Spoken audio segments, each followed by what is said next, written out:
Hello,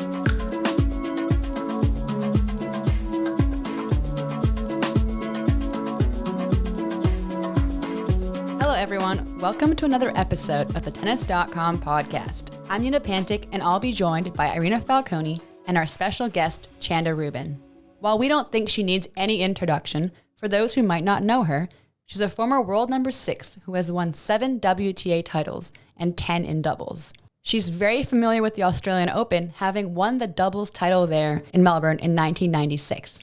For the past few years, she's been a regular face on Tennis Channel, commentating and appearing in studio at the biggest tournaments in the world. She's got insight into the new normal as a broadcaster, having covered the US Open and French Open last year.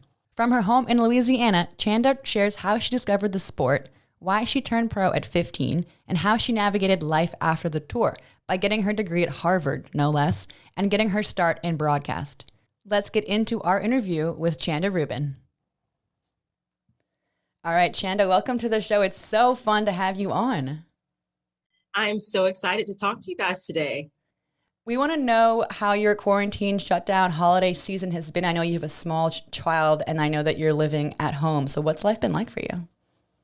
It's been different. You know, like so many people, we've had to make adjustments, and it was a bit unexpected. I'm thinking about the time now. It's been about a year since the pandemic hit and everything shut down, no schools, homeschooling. So I've been fully immersed.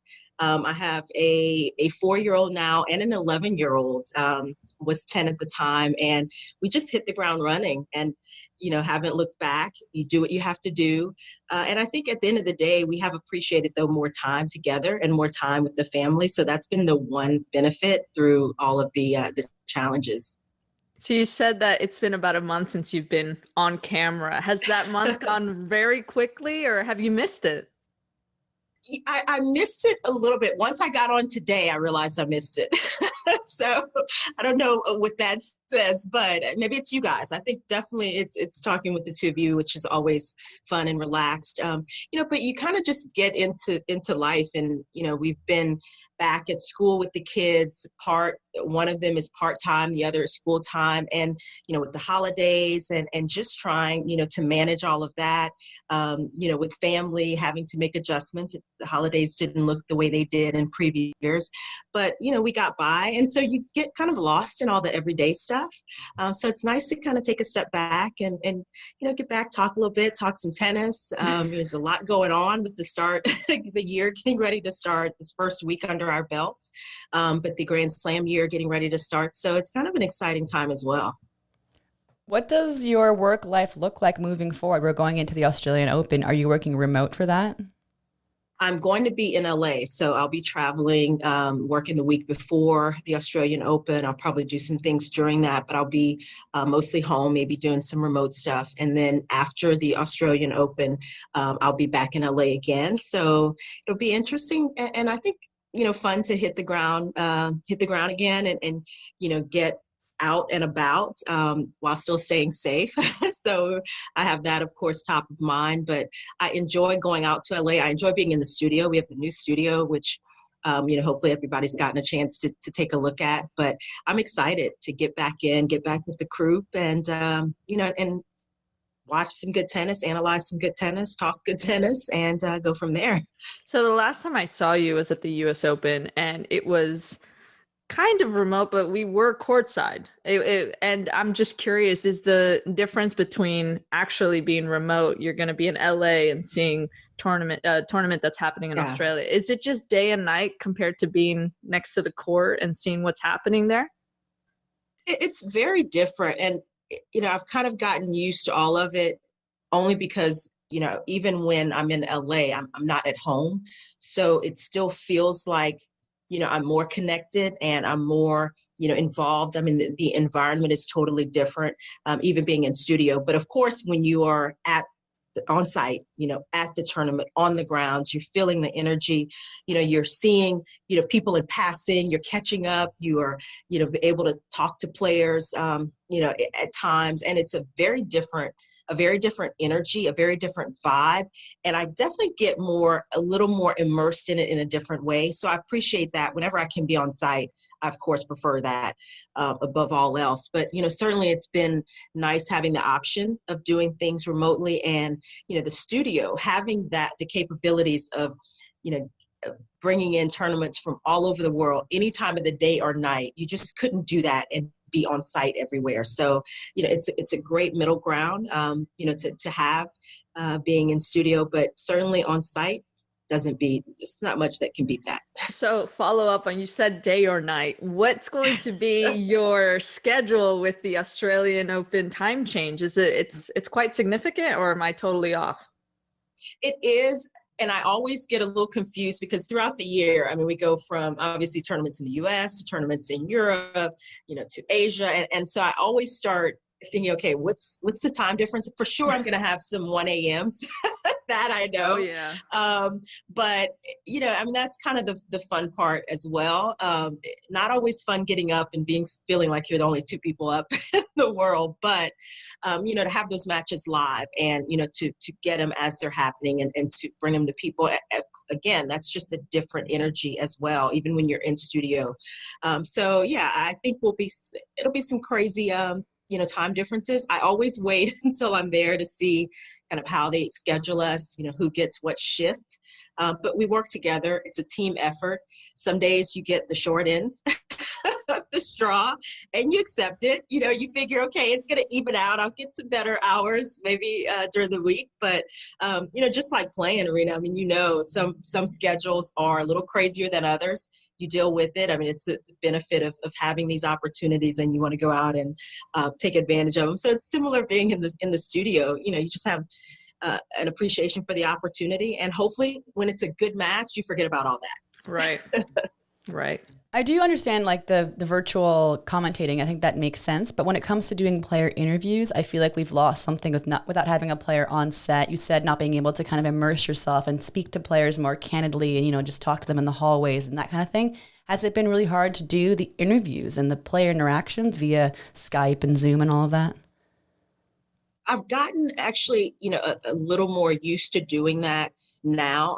Obviously, the ability to talk to players, at all is a bit of a special thing, especially after match, getting their thoughts, getting, in real time, sort of where they are mentally, emotionally. And we've been able to actually do a little bit more of that remotely, which isn't always easy, coordinating, those, types of interviews. But I think being on site, it's probably pretty similar. When you think about it, it's not always easy to get a player after a match when they're ready to just, hit the locker room, take care of their business, get ready for the next match.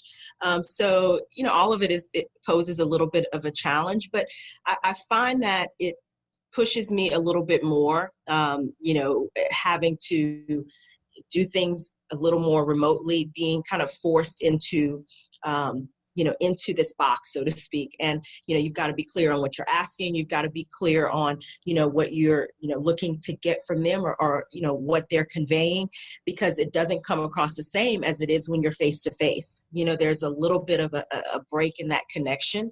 So it takes maybe a little more work, it's a little more challenging, but I actually appreciate that part of it, a little bit more, finding ways to still make that connection, even though you're, looking at somebody on the screen after a match, and you're in the studio. So we've had some actually fun interviews in spite of it being remote. Hey everyone, you're listening to an episode of the Tennis.com podcast with legend Chanda Rubin. She's sharing what it's like to be a commentator in the new normal. Keep listening for more. So, we've been talking a little bit about your commentating career, but we can't take away the fact that you had a phenomenal professional tennis career. So for the fans listening, how did you get into tennis? Like, how did you get brought up in it? And what's your story? We'd love to hear about it. Well, I will first say that coming up through the sport, I did not envision I would still be in the sport at this stage. So as a broadcaster, commentator, it's just sort of morphed into, this second career. But I started tennis like a lot of kids because someone I knew played the game and put a racket in my hand. And for me, it was my parents. They actually built a tennis court. They built their house, the house that they still live in today, 42 years ago now. Wow. And they built a tennis court. My dad, had it laid. He got some friends to help him paint the lines. And, this was like, just a backyard type of deal. But it was a full court. And I was lucky to have that. My parents picked up the sport after college and loved it. They would play tournaments on the weekends. They would play with friends.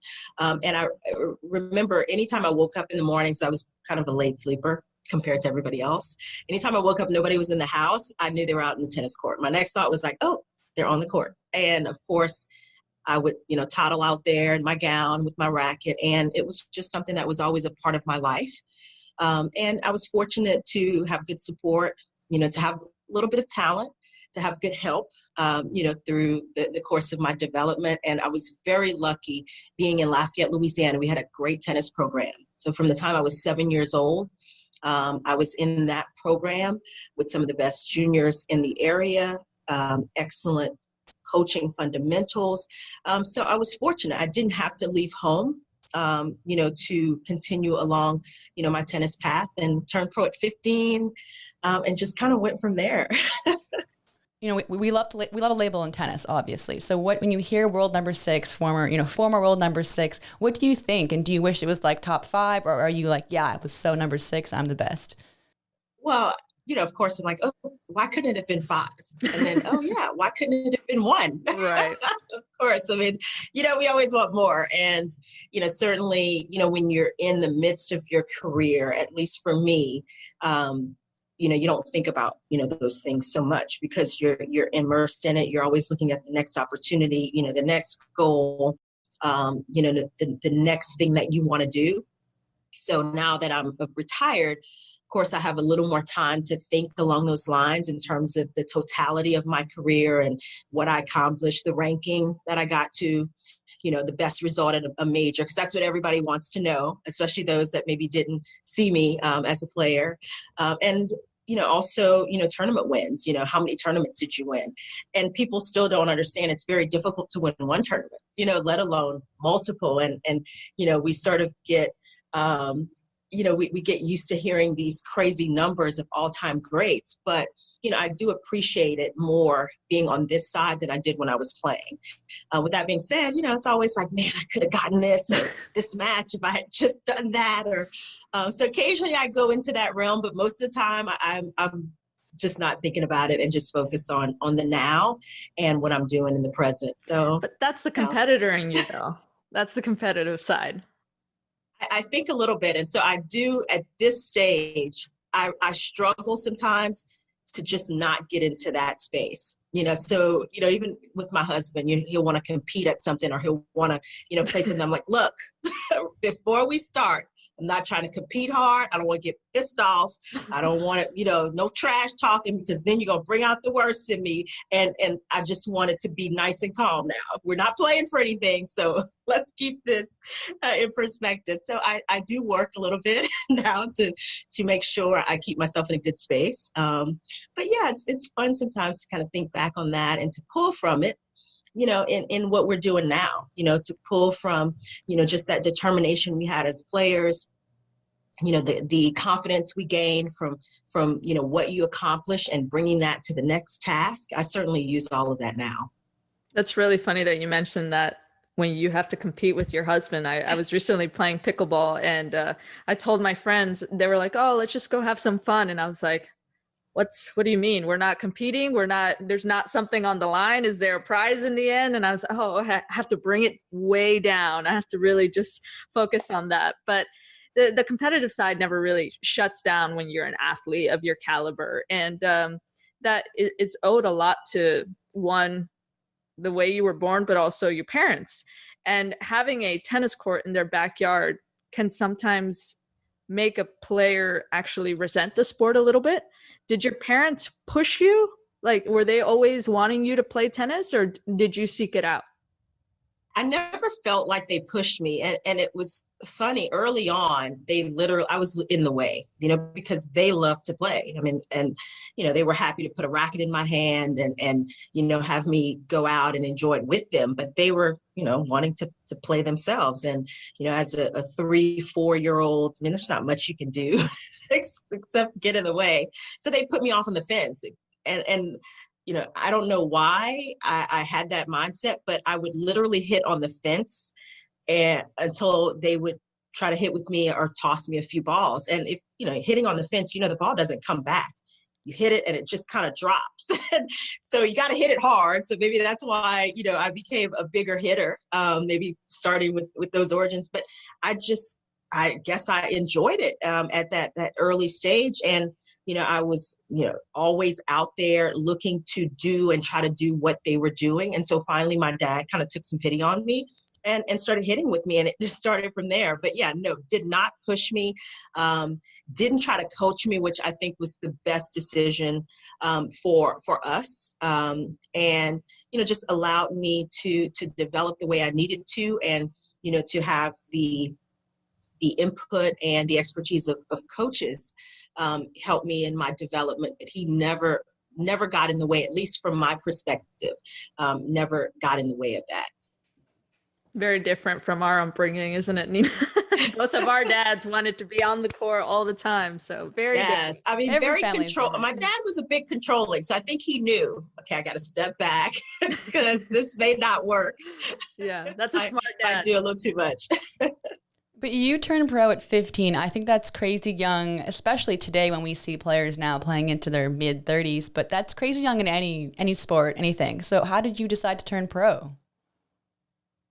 Well, I started playing, from juniors, it seemed to go pretty quickly, just looking back on it. But, from, playing 12s and playing up, at that point, starting to play some 16s events. And then at 13 and 14, starting to play, 18s events and, at 14, starting to play some challenger, low-level tour events. It just seemed like a natural progression. And at each level, I was able to find success. I was able to keep building and keep growing. And so, when I was going at 15, getting closer to turning 15, when I contemplated, what the next steps were. And of course, this was with the help of my parents and just, looking at my overall situation.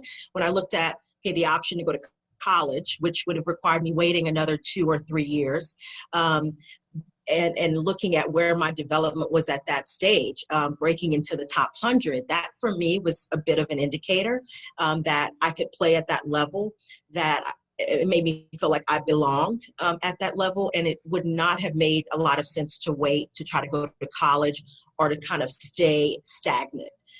So it just made a lot of sense. And the funny thing was when I turned pro, I was unsure. I was like, am I going to turn pro? Did I talk about this with my parents? Like the U.S. Open's rolling around. And, as an American, any big decisions, a lot of times they end up around that tournament. And so I remember going, to the U.S. Open that year, and I was like, okay, I'll just check the box. If it's wrong, I guess I can, change it, but just check the pro box. and that's how I remember it happening. But yeah, it just seemed like it was a natural part of the progression. It's so funny you say check the box, because in every other sport, it's a big deal when someone commits either to a school or commits to being pro, for us, it says P or A. Cool. Right. We're good. Yeah, it seemed odd. I was like, is this really how it works? But I guess so. I'm not all the way sure, but I'm pretty sure. So check the box. I'm pretty sure that's how it works. I remember how it worked with us when we were playing ITFs and stuff. So hasn't changed. But I did, you mentioned that you didn't, you forewent college, but I saw somewhere that you did actually pick up a degree a little bit later in life.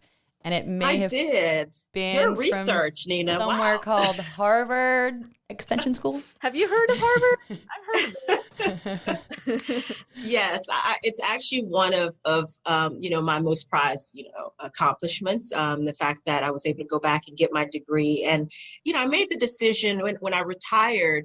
It was kind of a tough transition because I had been injured and I'd spent the last probably 3 years of, trying to still play struggling with surgeries and injuries. I ended up with 5 surgeries. I'm at the end of my career, 3 of them in, that little period of time. And I just couldn't get back, primarily because of my knee. And so I had, the disappointment, the frustration of going for years, spending most of my time rehabbing, going home, rehabbing again. And it just takes a toll, on your mindset when you're not able to find, the ability to get back on the court. So when I decided to retire, it's like, okay, what am I going to do? I'd, done a little bit of commentating, just, popping in to the booth a couple of times. I would, thought about enjoying more of those opportunities, but it was not an easy mental transition. And for me, I always felt like you got to make use of your time.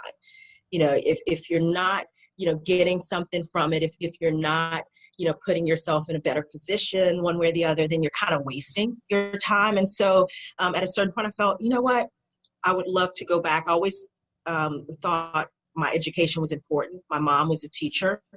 My dad was a judge, attorney, then judge.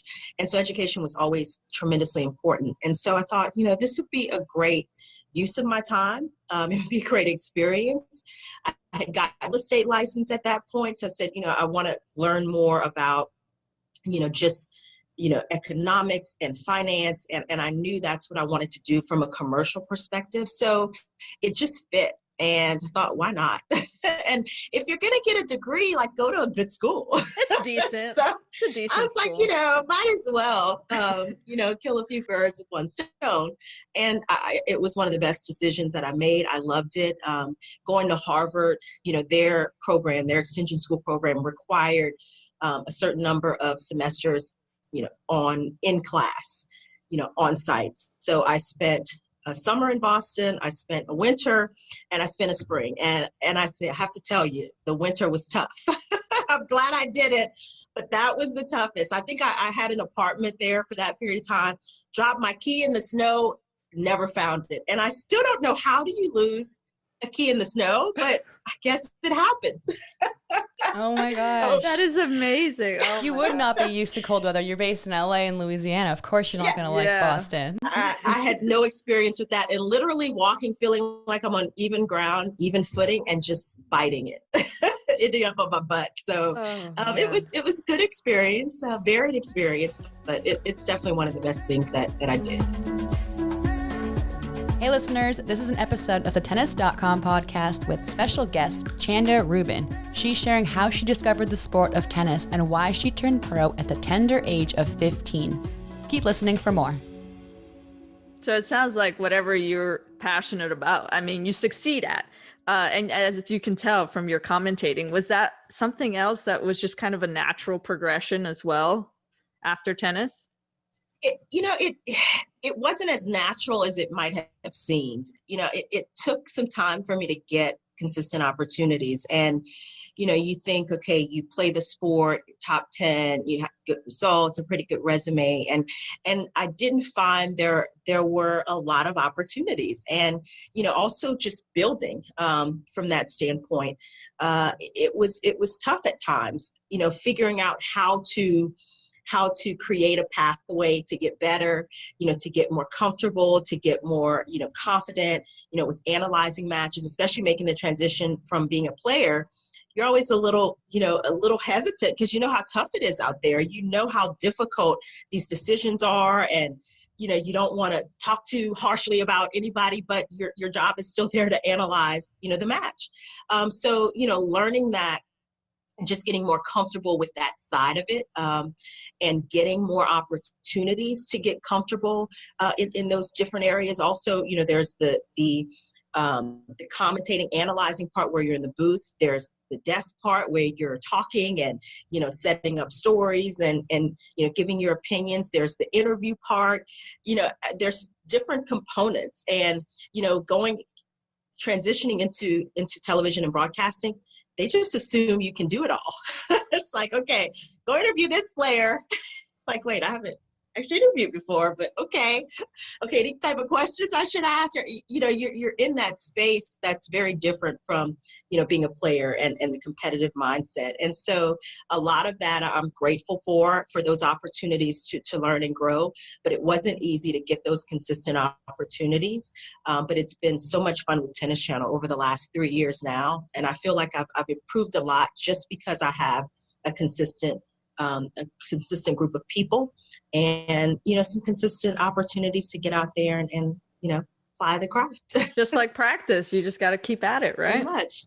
Yeah, exactly. It's so true. And I understand exactly what you mean when they just kind of toss you into it. I know Irina's done some color commentary, I have, and they're like, off you go. And I'm like, yeah, what? But then you feel like you've watched it so much, you've seen it so much. But then when you sit there and you're in the booth, you're just like, no, this is a little different than how I thought it was going to go. Very different. And each situation is a little bit different. Like for the Australian Open last year, Caroline Wozniacki was retiring. And so they're like, and I'm in the middle of commentating a match, no preparation, nothing.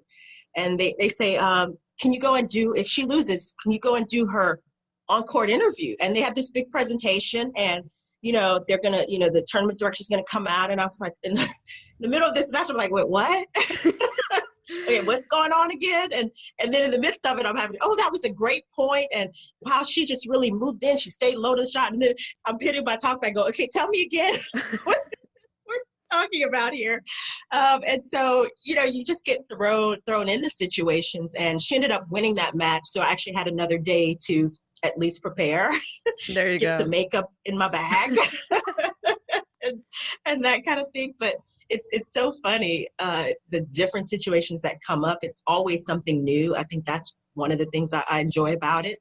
It's never the same from one day to the next. But yeah, it's get out and do it. And you got to say, yeah, I can do it. Of course. And there's a bit of an adrenaline rush. I think every time you get tossed into a situation, especially if it's on the fly like that. But when you're going on court to do the on-court interview, I feel like there's an adrenaline rush and you're like gearing up for it, right? Definitely. And, again, the emotions that players are experiencing after a win, the space they're in. You don't know what they may say. You don't know, where the interview might go. Yes, you kind of have these basic standard questions because it's a post-match, but you also want to look for opportunities if it comes up, to ask about something they touch on in the interview. So it requires a certain amount of being present, a certain amount of concentration, but also that same, kind of nervous energy because, it's a moment. It's a moment in time, but it's an important moment. And it's part of sort of what you're doing throughout the day. So yeah, there's a lot that kind of goes into it that you don't think about until you're in it. It's funny. You probably are more nervous sometimes doing an on-court interview than doing, quarterfinals at a French Open, big court, no problem. But Definitely. My first on-court interview, I have to say, was Roger Federer. What? He was so nice. He was so nice. I think it was Indian Wells. I did the Indian Wells Miami back-to-back. It was like my first sort of big commentating, and he was lovely. And I asked a question. It was kind of a run-on, two-part. And he was like, okay, tell me again, what are you asking? Okay, let me clarify. But it was great. But yeah, it's definitely those experiences that when you don't have as much practice, the way we practice on the court, you don't have as much practice at. So yeah, that's a little different nervous. But you know what? We also have to, we handle adversity well. When you put pressure on. Yeah, exactly. You got to make adjustments. You got to move on from the losses sometimes and you really mess up. You're like, okay, we're just going to go on to the next one. Yep. Exactly. So the Australian Open is coming up and you have, done quite well there in your career. A little bit of winning Grand Slam doubles there, semifinals of singles. What is it about Melbourne that worked for you and what do you look forward to each year as now commentator? I think for me, going to Australia beginning of the year, it's a Grand Slam, it's a major. So if you can't get up for a major, what can you sort of get motivated for? The fact that it was at the beginning of the year where you had this, feeling of a fresh start and, everybody's kind of starting from the same place, but I always felt like, I had control over my off season and if I could train well, if I was healthy, I always felt good going into the beginning of the year. In Australia, it's just such a relaxed, fun place. Being a player, the way they welcome us, the way the tournament's organized, it wasn't as, I would say, as stressful as some of the other majors can be. It just was a more relaxed environment. And I always enjoyed it. I always kind of gravitated towards that. The heat didn't bother me. I'm from, Louisiana, so that was a bonus. I'm like, it's a little hot. I might be, seeing mirages and seeing things, but I can recover, I think. And I always felt pretty good about my chances from that perspective. So I think it was just a number of different factors that made Australia a positive event for me, an event where I approached it with a very positive mindset, and my game together a number of years down there. And so, I'm very appreciative, and I love going back as well. I think some players like Irina would like to spend 19 hours in their hotel room and then only have to work out for 5. Like, I don't think that's that bad. At least it's not 24. It depends on your perspective. They would want to, unless they're forced to. Yeah. Like anytime you tell a player, you got to do this, then they're like, no. Tell any human that they have to do something. I know that you host Game Set Live with Zina Garrison, and you had Serena Williams on. How did you pull that? Are you guys buds? And, what are your thoughts on her? She's still out here grinding. It's incredible. She's still motivated. She still has, that mindset. And that's kind of what I see as the hardest thing to maintain when you've done as much as she's done and when you've been at it as long as she's been at it. We're friends. And, sometimes if it works, she's like, yeah, I can do it. Other times, it's good luck. But I think for me, what I appreciated is the fact that she made the time. A lot of it had to do with Zina Garrison. So I've been doing Game Set Chat with Zina, and it's been a lot of fun. It's a bit of going back down memory lane. We've talked mostly to, players that we're friends with that we can, text or call up and say, look, can you, do a chat with us next week? And so that part has been easy. It was a little tougher getting Serena. I had to work a little bit harder trying to coordinate her schedule and, stay on top of it because she's got so much going on. But at the end of the day, it was the respect, partly that she had for me, but that she had for Zina as well. And it just came together. And we had a great conversation. I had a lot of fun with that one. It's nice to kind of go back down memory lane sometimes. It was a really good listen, I have to admit. I was just like, Serena Williams, Chanda Rubin, and Zina Garrison. This is incredible. I love the show. I think it's a fun concept as well. Yeah, we're having a great time with it. We're looking at kind of resetting now with the start of the year and, trying to continue to push the direction, talking tennis, but also talking other things, other topics, current events. We kind of delved into that a bit with all of the, social justice conversations that were going on and a lot of the things that were happening over the summer. So, we had a lot of fun with it, but I think we also had some good conversations. So, that would be the goal going forward, continue to push the envelope a little bit. Feels like you're Superwoman, just doing everything, and you have 2 children, and you're working full time, and it's virtual, and it's not virtual, and you're traveling. It just seems like a lot of fun and a really busy lifestyle, and we appreciate that you've taken time for us. I enjoy it, and I have a nice bit of help, I have to say, and then sometimes, and I mean, you guys probably know this very well. Sometimes you also have to just say, okay, I can't do this, or no, that doesn't work. And you have to be okay with it. Sometimes that's hard for us as women because we look to try to do it all, but you don't always have to. So I'm learning that as well. So hopefully I can continue to do a good job with that too. Well, we appreciate you taking the time, and we look forward to hearing you from LA/Australia. And hopefully I'll be seeing you hopefully soon commentating somewhere. And thank you again for taking the time. It's been awesome to chat with you. It has been, and hopefully we can work together again as we did in New York, and we can be on site and get back to some normalcy. But until then, it's been a lot of fun chatting with you guys today as well. From the Tennis Channel Podcast Network, this has been the Tennis.com podcast. Be sure to subscribe to stay caught up. We're available on Apple Podcasts, Spotify, and every major listening app, as well as tennis.com/podcasts. You can also see the videos of our episodes on Tennis Channel's YouTube page and Tennis.com's Facebook page. We're your hosts, Nina Pantic and Irina Falcone. We'd like to thank our team, editor and audio designer and video editor Christina Koseva, producers Alexa March and Sean O'Malley, and executive producers Shelby Coleman, Kyle Einhorn, and Andy Chu.